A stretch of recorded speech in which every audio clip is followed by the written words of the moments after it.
May sasabihin ako sa'yo. Hindi mo kailangan ng milyon para magsimula ng negosyo, lalo na kung sa probinsya. Ang kailangan mo lang ay tamang diskarte. Sa video na to, malalaman mo ang 5 negosyong patok sa probinsya ngayong 2026. Mga negosyong hindi lang uso, kundi talagang kumikita. Dahil ito ay naka-align sa totoong kailangan ng mga tao. At siguraduhin mong panoorin hanggang dulo dahil may ibibigay akong bonus strategy na pwedeng magpabilis ng kita mo kahit beginner ka pa lang. At bago natin simulan, don't forget to subscribe. Dahil kung hindi, baka ito na ang last na makikita mo ang aking channel. Unang negosyo ay events rental, gaya ng table, tents, chairs at sound system. Sa probinsya, maraming okasyon. Fiesta, birthday at kasal. Hindi lahat ay may gamit, kaya rental ang solusyon. Kahit wala kang gamit, pwede kang kumita ng libu-libong piso kada linggo sa pamamagitan ng pagpapahiram ng gamit mo. Ikaw ang nagbibigay ng kompletong setup sa kasiyahan nila.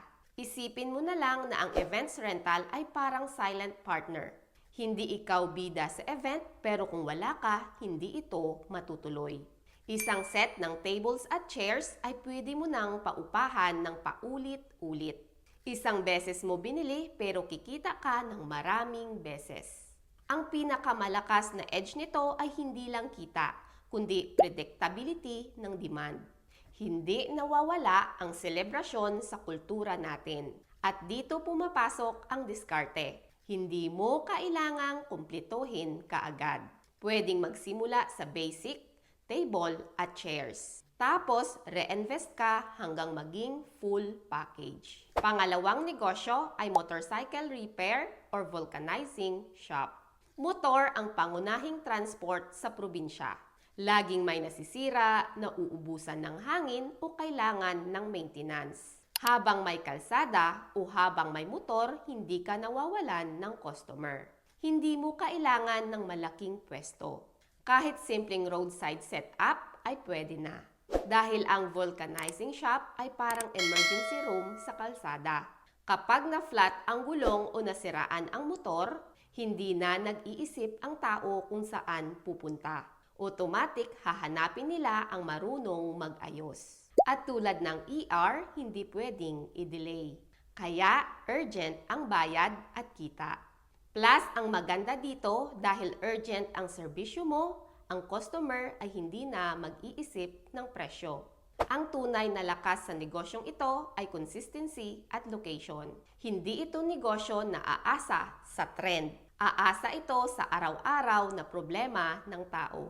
At habang tumatagal, naging suki base ang kita mo. Pwede mo din itong palakihin. Mula sa simpleng hangin at patching, pwede kang magdagdag ng oil change, parts replacement at basic maintenance. Ibig sabihin lumalaki ang kita mo habang lumalawak ang negosyo mo.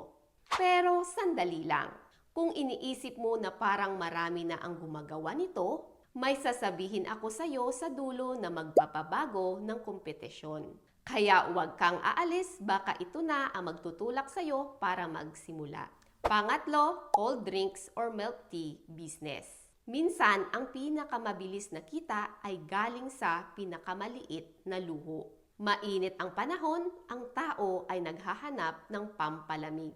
Milk tea, iced coffee, or soft drinks. Kahit simpleng stall lang ay pwede kang kumita araw-araw.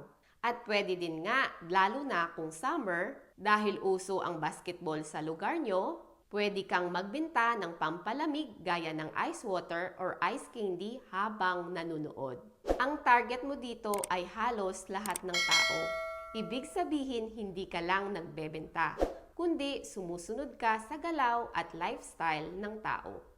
Kapag nakita nila ang stall mo, nararamdaman nila ang init. Nakikita nila ang malamig na baso at bigla silang bibili. Hindi mo kailangang kumbinsihin sila. Ang sitwasyon na mismo ang magbibenta para sa'yo. At isipin mo na hindi ka lang basta nagbebenta. Nagbebenta ka ng relief, saya at sandaling pahinga sa init ng araw. At pang-apat na negosyo ay seedlings or plant nursery.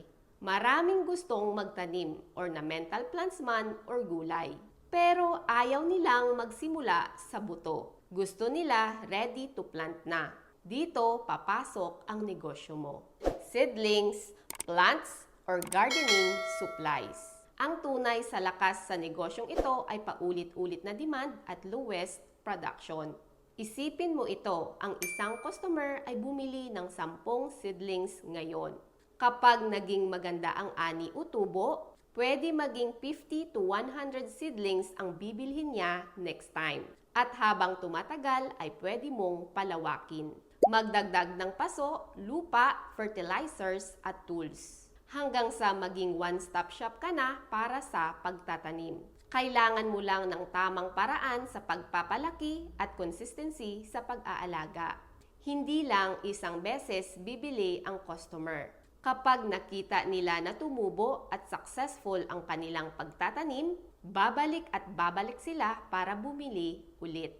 Ang hindi napapansin ng marami na ang seedling business ay parang repeat cycle na negosyo. Hindi ito one-time sale, kundi paulit-ulit na kita.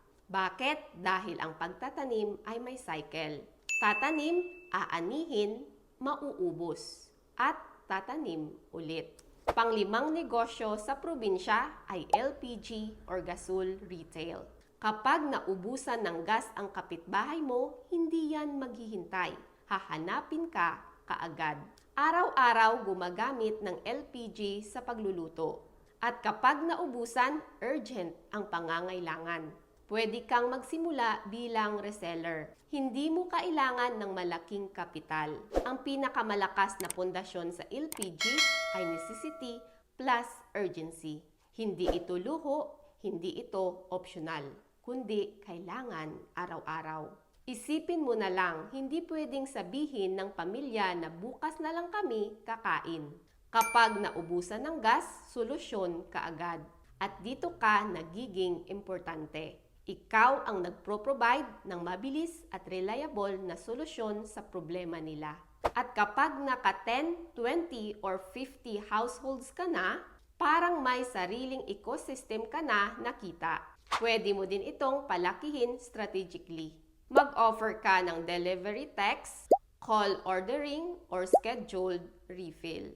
Sa simpleng convenience na yan, ikaw ang pipiliin kahit may iba pa silang option.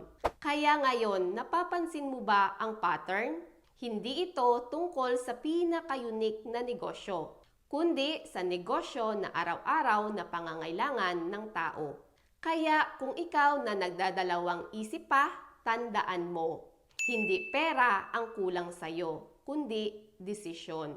At bago tayo magtapos, huwag kalimutang mag-like, mag-subscribe at i-share sa gusto ring kumita.